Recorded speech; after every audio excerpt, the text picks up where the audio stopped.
स्वागत है आप सभी का। नमस्कार, सुप्रभात। मैं हूं प्रीति सिंह। आप देख रहे हैं सुबह 9 बजे। अगले आधे घंटे में तमाम अहम खबरें आपके साथ होंगी। आइए शुरुआत करते हैं सुर्खियों के साथ। वित्त मंत्रालय ने कोरोना वायरस संकट का कारोबार और उद्योग पर असर का आकलन करने के लिए आज बुलाई बैठक। चीन के वुहान से लाकर दिल्ली के आईटीबीपी शिविर में रखे गए 406 में से 200 लोगों को भेजा गया घर। बाकी लोगों को आज मिलेगी छुट्टी। चीन में कोरोना वायरस से मरने वालों का आंकड़ा 1800 के पार।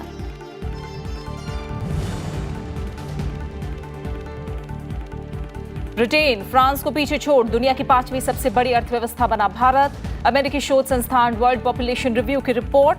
कहा, आत्मनिर्भर बनने की पूर्व की नीति से आगे बढ़ते हुए अब खुले बाजार वाली अर्थव्यवस्था के रूप में विकसित हो रहा है भारत।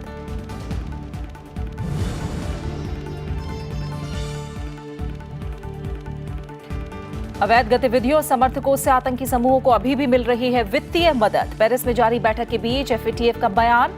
लश्कर, जैश और हिजबुल जैसे आतंकी समूहों को समर्थन देने के लिए इस्लामाबाद पर सख्त कार्रवाई की मांग के रुख पर कायम भारत।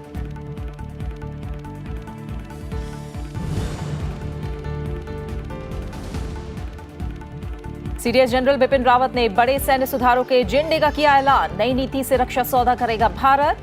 कहा, पश्चिमी और उत्तरी सीमाओं पर भावी सुरक्षा चुनौतियों से निपटने के लिए होंगी 2 से 5 थिएटर कमान। जम्मू कश्मीर में अलग थिएटर कमान की योजना पर भी हो रहा है काम।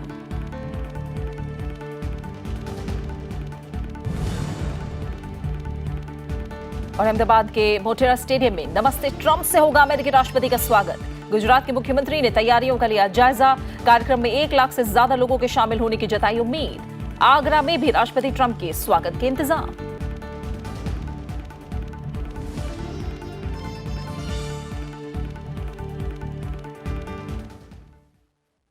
कोरोना वायरस की वजह से भारत में कारोबार और उद्योग पर पड़ रहे असर और इसकी वजह से हुए व्यवधान का आकलन करने के लिए वित्त मंत्रालय ने आज एक अहम बैठक बुलाई है।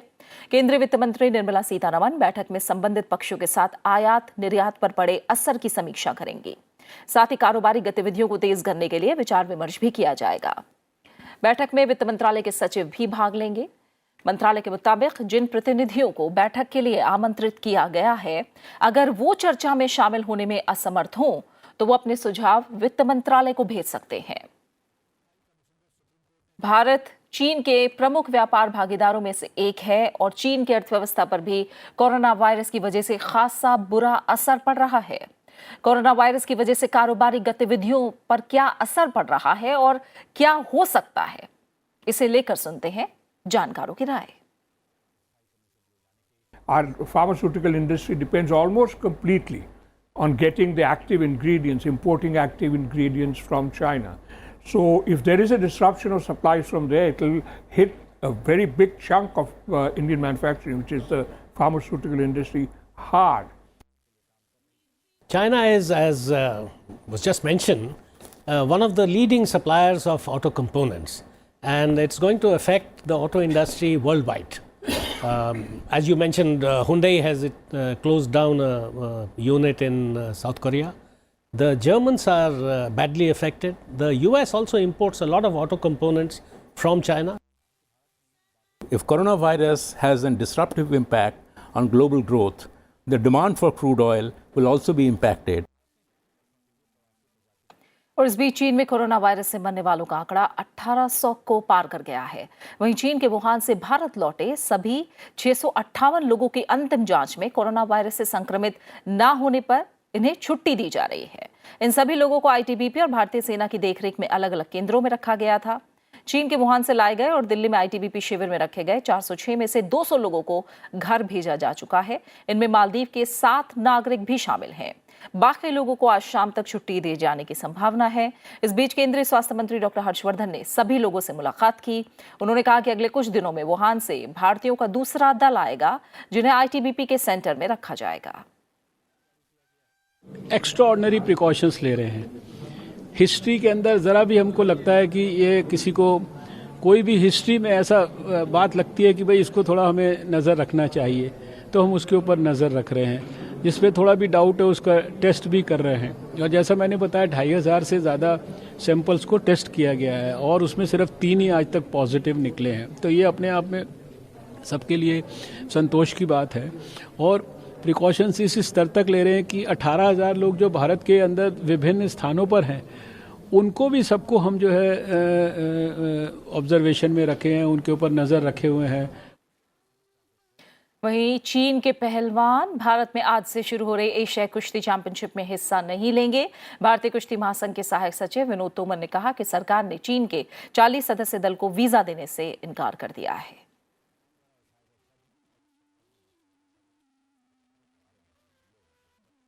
कोरोना वायरस से चीन के वुहान में फंसे भारतीयों को भारत लाने वाली एयर इंडिया की पूरी टीम को केंद्रीय उड्डयन मंत्री हरदीप सिंह पुरी ने दिल्ली में प्रधानमंत्री नरेंद्र मोदी की ओर से जारी किए गए प्रशंसा पत्र दिए।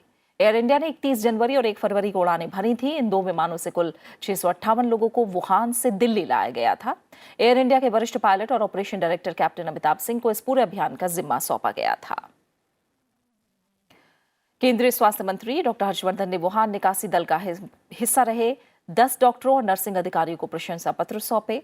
एयर इंडिया की टीम और उड्डयन मंत्रालय को संबोधित करते हुए केंद्रीय उड्डयन मंत्री हरदीप सिंह पुरी ने कहा कि पूरा भारत उनके निस्वार्थ काम को याद रखेगा।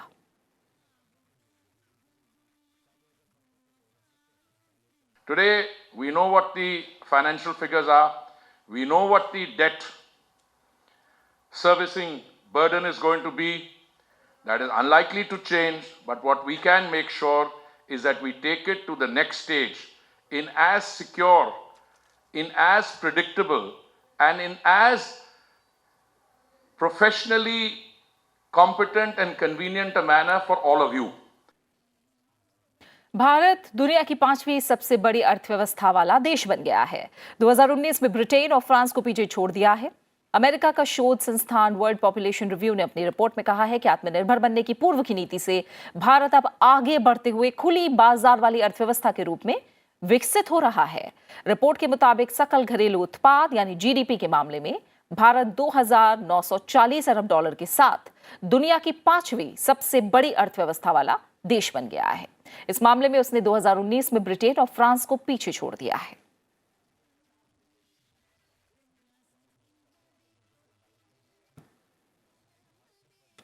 वित्त मंत्री निर्मला सीतारमण ने कहा है कि बकाये के मुद्दे पर दूरसंचार विभाग दूरसंचार कंपनियों के साथ सक्रियता से काम कर रहा है। बेंगलुरु में मीडिया से बात करते हुए उन्होंने कहा कि सुप्रीम कोर्ट के ताजा फैसले के बाद इंतजार करना और संबंधित विभाग की राय जानना ही सही होगा।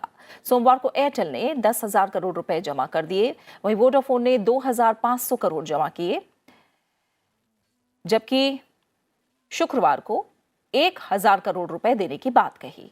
टाटा टेली सर्विस लिमिटेड ने लाइसेंस शुल्क और स्पेक्ट्रम उपयोग शुल्क के रूप में 2,197 करोड़ रुपए का भुगतान दूरसंचार विभाग को किया है।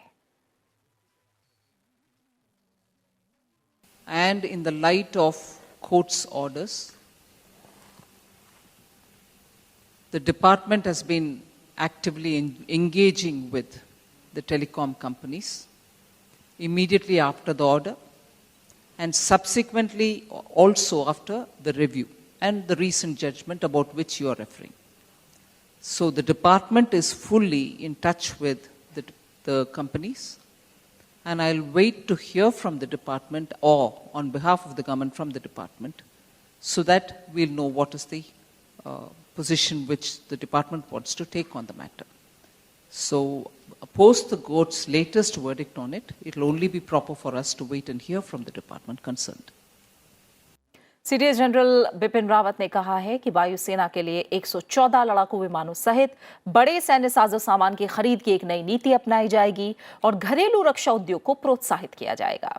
बड़े सैन्य सुधारों के एजेंडे का ऐलान करते हुए उन्होंने कहा कि सशस्त्र बलों को ज्यादा ताकतवर बनाने के लिए 2 से 5 थिएटर कमान का गठन किया जाएगा। जम्मू कश्मीर में अलग थिएटर कमान बनाया जाएगा। इसके अलावा वायु रक्षा कमान, पेनिसुलर कमान, प्रशिक्षण कमान और लॉजिस्टिक्स कमान बनाई जाएंगी। Chief of defence staff general Bipin Rawat ने सोमवार को पत्रकारों के एक समूह से बातचीत की। इस दौरान उन्होंने रक्षा तैयारियों और सशस्त्र बलों की क्षमता बढ़ाने के लिए उठाए जा रहे कदमों के बारे में बातचीत की। चीफ ऑफ डिफेंस स्टाफ ने बताया कि जम्मू कश्मीर में एक अलग थिएटर कमान होगा। इसका आकार और प्रकार बाद में तय किया जाएगा। भारतीय वायु रक्षा कमान के अधीन वायु सेना आएगी। इस कमांड में लंबी दूरी की सभी मिसाइलें और वायु रक्षा से जुड़ी संपत्ति शामिल होंगी, जो अगले साल के शुरू में काम करने लगेगी। सीडीएस ने बताया कि नौसेना की पूर्वी और पश्चिमी कमान का विलय प्रायद्वीपीय कमान में किया जाएगा, जो साल 2021 के आखिर तक शुरू हो जाएगी। इसके अलावा भारत के पास अलग प्रशिक्षण और सैद्धांतिक कमांड के साथ लॉजिस्टिक्स कमांड भी होगी। सीडीएस जनरल बिपिन रावत ने 114 लड़ाकू विमानों समेत बड़े सौदों की क्रमबद्ध तरीके से खरीदारी की नीति का समर्थन किया। उन्होंने कहा कि स्वदेशी निर्मित विमान वाहक पोत के प्रदर्शन के आकलन के बाद नौसेना के लिए तीसरे विमान वाहक पोत की मांग पर गौर किया जाएगा। चीफ ऑफ डिफेंस स्टाफ की नियुक्ति के बाद अब सेना के तीनों अंगों में बड़े बदलावों की प्रक्रिया को शुरू कर दिया गया है और जैसा कि बताया गया कि देश की 19 मुख्य कमानों को घटाकर संख्या में 5 या 7 भी किया जा सकता है, जिसमें से जम्मू कश्मीर के लिए पाकिस्तान के संदर्भ में अलग कमान और साथ ही चीन के लिए अलग कमान होगी। इसका मतलब ये बड़े बदलाव अब विशेष तौर पर सेना और वायुसेना और नौसेना की ज़रूरतों के मुताबिक किए जाएंगे, जिससे कि युद्ध या मुश्किल वक्त में तेज़ कार्रवाई की जा सके। जुनैद के साथ दिल्ली से Panchanan Mishra, Rajya Sabha TV. Supreme court ने केंद्र को आदेश दिया है कि 3 महीने में उन सभी महिला अधिकारियों को सेना में स्थायी कमीशन दिया जाए जिन्होंने इसका विकल्प चुना है। कोर्ट के आदेश के मुताबिक महिला अधिकारियों को कमान तैनाती दिए जाने पर भी कोई प्रतिबंध नहीं होगा। न्यायमूर्ति डीवाई चंद्रचूड़ की अध्यक्षता वाली पीठ ने सुनवाई के दौरान इस तर्क को खारिज भी किया कि महिलाओं को स्थायी कमीशन या कमान तैनाती नहीं दिया जाना मनोवैज्ञानिक सीमाओं और सामाजिक व्यवस्था के तहत है। कोर्ट ने कहा कि महिलाओं को इस तरह की तैनाती से वंचित रखना गैर तार्किक और समानता के अधिकार के खिलाफ है। कोर्ट ने यह भी कहा कि महिला अधिकारियों ने बहादुरी से देश की सेवा की है, इसलिए दृष्टिकोण बदलना चाहिए ताकि सशस्त्र बलों में लैंगिक भेदभाव समाप्त किया जा सके। मैं धन्यवाद देना चाहती हूँ सारे जजेस को और 2018 में भारत सरकार का मन बनाया और प्रधानमंत्री जी ने ये बात लाल किले से कही, लेकिन थोड़ा सा रहा कि अथॉरिटीज़ ने उसको इम्प्लीमेंट नहीं किया और आज सुप्रीम कोर्ट में जस्टिस चंद्रचूड़ और जस्टिस यादव के बेंच ने इसको इम्प्लीमेंट भी करवा दिया। रक्षा मंत्री राजनाथ सिंह ने सुप्रीम कोर्ट के इस फैसले का स्वागत किया है। उन्होंने कहा कि केंद्र सरकार सशस्त्र बलों में स्त्री शक्ति को मजबूत करने के लगातार काम कर रही है इस दिशा में और आगे बढ़ने के लिए प्रतिबद्ध है। उन्होंने ये भी कहा कि पिछले साल रक्षा मंत्रालय ने भारतीय सेना, सिग्नल कॉर्प्स, इंटेलिजेंस, इंजीनियरिंग समेत सभी 10 शाखाओं में महिला अधिकारियों को स्थायी कमीशन दिया।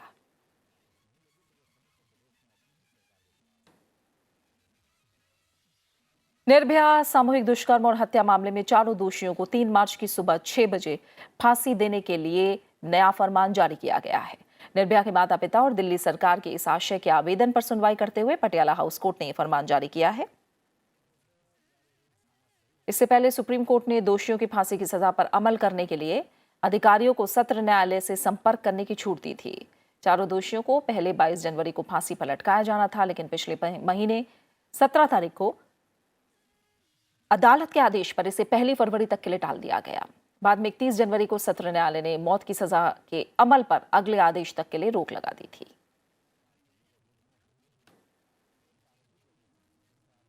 जम्मू कश्मीर में 14 जिलों के 55 ब्लॉक में दूसरे चरण के पंचायत उपचुनाव के लिए अधिसूचना जारी कर दी गई है। जम्मू कश्मीर में 12,650 पंचायत और सरपंचों के लिए उपचुनाव 5 से 20 मार्च के बीच 8 चरणों में होना है। इस बीच मुख्य चुनाव आयुक्त सुनील अरोड़ा ने सुशील चंद्रा को जम्मू कश्मीर को लेकर प्रस्तावित परिसीमन आयोग के लिए अपना उम्मीदवार नामित किया है। चुनाव आयुक्त सुनील अरोड़ा ने परिसीमन आयोग के संबंध में विधायी मामलों के लगातार अनुरोध किए जाने के बाद ये फैसला किया है।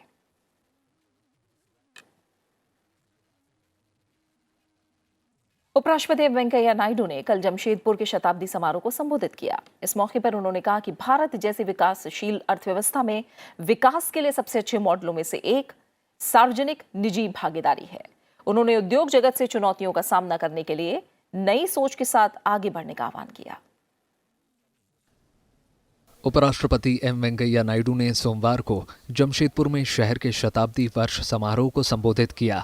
इस मौके पर उपराष्ट्रपति ने कहा कि भारत जैसी विकासशील अर्थव्यवस्था में विकास के लिए सार्वजनिक निजी भागीदारी सबसे अच्छे मॉडलों में से एक है। उन्होंने देश में आर्थिक सुधारों का जिक्र करते हुए उद्योग में नैतिकता पर जोर दिया। I feel public-private partnership is one of the best models for development in a developing economy like India. In my view, it is the best way forward to develop infrastructure and other projects that give fillip to economic growth. I am sure the PPP models would lead to improved efficiency and faster delivery of services. उपराष्ट्रपति ने कृषि को लाभप्रद बनाने के लिए निजी क्षेत्रों को जरूरी कदम उठाने की बात कही। कृषि कृषक और संबंधित व्यवसायों से जुड़ा है। आज जरूरी है कि हम कृषि को एक लाभप्रद और स्थायी व्यवसाय बनाने के लिए समन्वित प्रयास करें। सरकार तो अपना दायित्व निभा रही है, अब समय आ गया है कि निजी क्षेत्र भी इस दिशा में अपनी भूमिका का निर्वहन करे। उपराष्ट्रपति ने कहा कि लोकतांत्रिक व्यवस्था में बहुमत के प्रति सहिष्णुता और स्वीकार्यता होनी चाहिए। उन्होंने कहा कि देश को आतंक और हिंसा से बाहर निकलकर समग्र विकास की ओर आगे बढ़ना होगा, तभी हम 21वीं सदी की चुनौतियों का सामना कर पाएंगे। Disagree with the Prime Minister, disagree with the Chief Minister, disagree with your Minister, MP, with your management, but discuss and decide. That is the beauty of democracy. You can't have change otherwise. Violence has no place in democracy. Ballot is more powerful than bullet. It can make and unmake chief ministers and ministers. Jamshedpur के शताब्दी वर्ष के अवसर पर उपराष्ट्रपति ने विशेष डाक ticket का अनावरण किया। साथ ही जमशेदपुर के 100 साल पूरा होने पर एक कॉफी टेबल बुक का विमोचन भी किया। राजकमल राव, राज्यसभा टीवी। प्रधानमंत्री नरेंद्र मोदी ने गुजरात के गांधीनगर में संयुक्त राष्ट्र जलवायु परिवर्तन संधि में शामिल देशों के सम्मेलन CMS COP13 का कल वीडियो कॉन्फ्रेंसिंग के माध्यम से उद्घाटन किया। सम्मेलन में 130 देशों के प्रतिनिधि, जाने माने पर्यावरण संरक्षक और वन्यजीव संरक्षण के लिए काम करने वाले कई अंतर्राष्ट्रीय संगठन हिस्सा ले रहे हैं। My dear friends, CMS COP13 सम्मेलन का उद्घाटन करते हुए प्रधानमंत्री नरेंद्र मोदी ने कहा कि भारत पेरिस समझौते का लक्ष्य पाने के लिए लगातार काम कर रहा है। पेरिस समझौता मुख्य रूप से वैश्विक तापमान में बढ़ोतरी को 2 डिग्री सेल्सियस से नीचे रखने से जुड़ा है। प्रधानमंत्री ने कहा कि वन्य जीवन और पर्यावरण का संरक्षण भारत की संस्कृति में शामिल है और हम सह अस्तित्व को बढ़ावा देने में विश्वास रखते हैं। प्रधानमंत्री ने कहा कि भारत जलवायु संरक्षण, टिकाऊ जीवन शैली और हरित विकास मॉडल के आधार पर जलवायु अभियान का नेतृत्व कर रहा है। India has been championing climate action based on the values of conservation, sustainable lifestyle and green development model. The range of our initiatives include ambitious target of 450 megawatt in renewable energy, push towards electric vehicles, smart cities, conservation of water. इस मौके पर प्रधानमंत्री ने यह भी कहा कि भारत ने मध्य एशिया हवाई मार्ग में प्रवासी पक्षियों को सुरक्षित रखने संबंधी राष्ट्रीय कार्य योजना तैयार की है। उन्होंने पर्यावरण को नुकसान पहुंचाए बगैर विकास पर भी जोर दिया। With a view to conserve the birds along the Central Asian Flyway and their habitats, India has prepared a national action plan for conservation of migratory birds along the Central Asian Flyway. India by 2020 will be launching its marine turtle policy and marine standing management policy. Gandhinagar में 22 फरवरी तक चलने वाले इस सम्मेलन में 130 देशों के प्रतिनिधि, जाने माने पर्यावरण संरक्षक और वन्यजीव संरक्षण के लिए काम करने वाले कई अंतर्राष्ट्रीय संगठन हिस्सा ले रहे हैं। मेजबान देश के रूप में अगले 3 वर्षों तक भारत इस सम्मेलन की अध्यक्षता करेगा। Bureau report, Rajya Sabha TV. अमेरिकी राष्ट्रपति डोनाल्ड ट्रंप और उनकी पत्नी मेलानिया ट्रंप 24 और 25 फरवरी को भारत यात्रा पर आ रहे हैं। अहमदाबाद में उनके स्वागत के लिए भव्य तैयारियां की जा रही हैं। उनका आगरा जाने का भी कार्यक्रम है, इसलिए अहमदाबाद से आगरा तक सुरक्षा के खास इंतजाम किए गए हैं। अमेरिकी राष्ट्रपति डोनाल्ड ट्रंप की यात्रा को लेकर तैयारियां जोर शोर से चल रही हैं। मुख्य कार्यक्रम अहमदाबाद के मोटेरा स्टेडियम में होगा। कार्यक्रम का नाम नमस्ते ट्रंप रखा गया है। इस दौरान वो दुनिया के सबसे बड़े क्रिकेट स्टेडियम का प्रधानमंत्री नरेंद्र मोदी के साथ उद्घाटन करेंगे। वो अहमदाबाद में एक रोड शो में शामिल होंगे और साबरमती आश्रम का दौरा भी करेंगे। तैयारियों का जायजा लेने पहुंचे गुजरात के मुख्यमंत्री विजय रूपानी ने कहा कि राष्ट्रपति ट्रंप का भव्य स्वागत किया जाएगा और उनके आगमन को लेकर लोग काफी उत्साहित हैं। अमेरिका के प्रेसिडेंट ट्रंप सीधा अहमदाबाद और गुजरात आ रहे हैं। गुजरात के लोगों के लिए वेरी एक्साइटिंग 24 तारीख का प्रसंग ऐतिहासिक यादगार बनने वाला है। गुजरात का गौरव भी बढ़ेगा और 1 लाख से ज्यादा लोग यहाँ स्टेडियम में उपस्थित होने वाले हैं। अहमदाबाद के बाद राष्ट्रपति ट्रंप और उनकी पत्नी मेलेनिया ट्रंप के आगरा जाने का भी कार्यक्रम है, इसलिए ताजनगरी में भी सुरक्षा के अलावा स्वागत के सभी इंतजाम किए जा रहे हैं। ट्रंप के दौरे के लिए आगरा एयरपोर्ट से लेकर ताजमहल तक के रूट पर सौंदर्यीकरण और साफ सफाई का काम किया जा रहा है। अमेरिका के राष्ट्रपति जी का वो 24 तारीख को आगरा आगमन की उनकी तिथि निश्चित हुई है। उसको लेकर के हम लोग खेरिया एयरपोर्ट से लेकर के ताजमहल तक, होटल ओबराय तक पूरा रूट है उसको क्लियर करा रहे हैं और वो अवैध अतिक्रमण ना हो, पूरा सौंदर्यीकरण का कार्यक्रम चल रहा है। नगर निगम की टीमें, हमारी एडीए की टीमें, फॉरेस्ट की टीमें, सभी लोग लगी हुई हैं।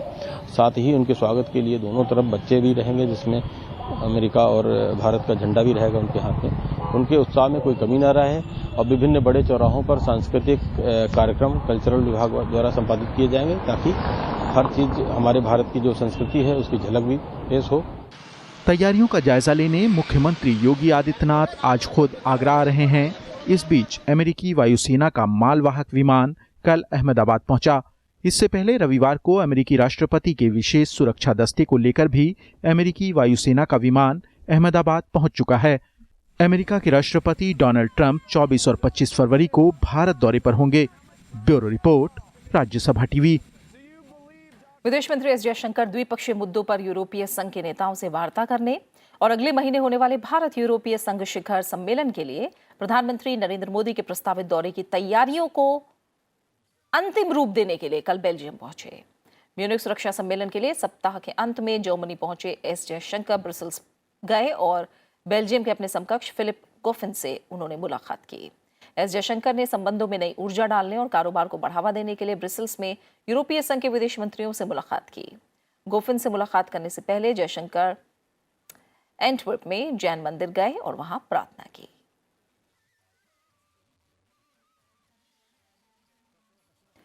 वित्तीय कार्रवाई कार्य बल यानी एफएटीएफ ने कहा है कि संस्था द्वारा आतंक के वित्त पोषण पर सख्ती के बावजूद गैर कानूनी गतिविधियों और दुनिया भर में समर्थकों से जुटाए गए धन से कई आतंकवादी समूहों को फायदा मिल रहा है। इस बारे में भारत का कहना है कि पाकिस्तान लश्कर, जैश और हिजबुल जैसे आतंकी समूहों को नियमित रूप से समर्थन देता है, जिनका मुख्य निशाना भारत है। भारत ने एफएटीएफ से इस्लामाबाद के खिलाफ कार्रवाई करने के लिए कहा है। पेरिस में सप्ताह भर चलने वाली एफएटीएफ की अहम बैठक में तय होगा कि पाकिस्तान संस्थान की ग्रे सूची में बना रहेगा या उसे काली सूची में डाला जाएगा।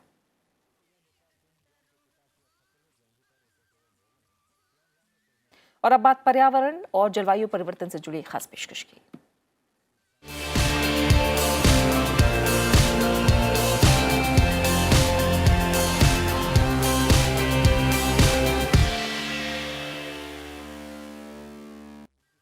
विश्व के सबसे बड़े सदाबहार जंगल सुंदरबन में जल स्तर खतरनाक स्तर से बढ़ रहा है। वहीं नियमित रूप से आने वाले उष्णकटिबंधीय चक्रवात में वृद्धि की वजह से कई प्रजातियों और मानव अस्तित्व के लिए खतरा पैदा हो गया है। विशेषज्ञों के मुताबिक यहाँ जैसे जैसे जलवायु परिवर्तन होता जाएगा, मानसून के मौसम अधिक लंबे और तीव्र हो जाएंगे। कई द्वीपों के डूब जाने की वजह से कुछ प्रजातियां विलुप्त हो गई हैं, तो शिकार की उपलब्धता में आई गिरावट की वजह से बंगाल टाइगर की संख्या भी घट रही है।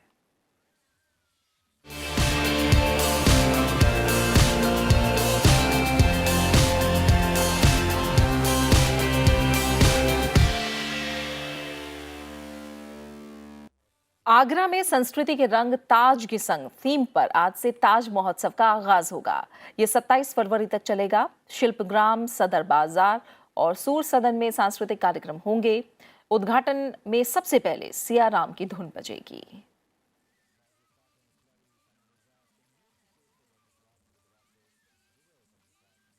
पूर्व भारतीय क्रिकेटर और भारत रत्न सचिन तेंदुलकर को लॉरिस 20 स्पोर्टिंग मोमेंट 2020 के पुरस्कार से सम्मानित किया गया। जर्मनी की राजधानी बर्लिन में आयोजित लॉरिस वर्ल्ड स्पोर्ट्स अवार्ड कार्यक्रम में पूर्व ऑस्ट्रेलियाई खिलाड़ी स्टीव वॉ ने उन्हें यह सम्मान दिया है।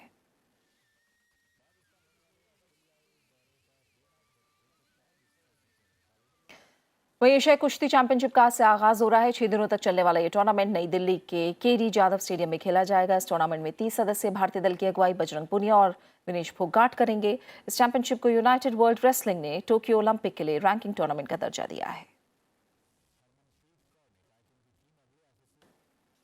और इसी के साथ फिलहाल सुबह 9 बजे की खबरों में मेरे साथ इतना ही। जाते जाते एक नजर देश के प्रमुख शहरों के मौसम के हाल पर और ब्रेक के उस पार ब्रेकफास्ट न्यूज। नमस्कार।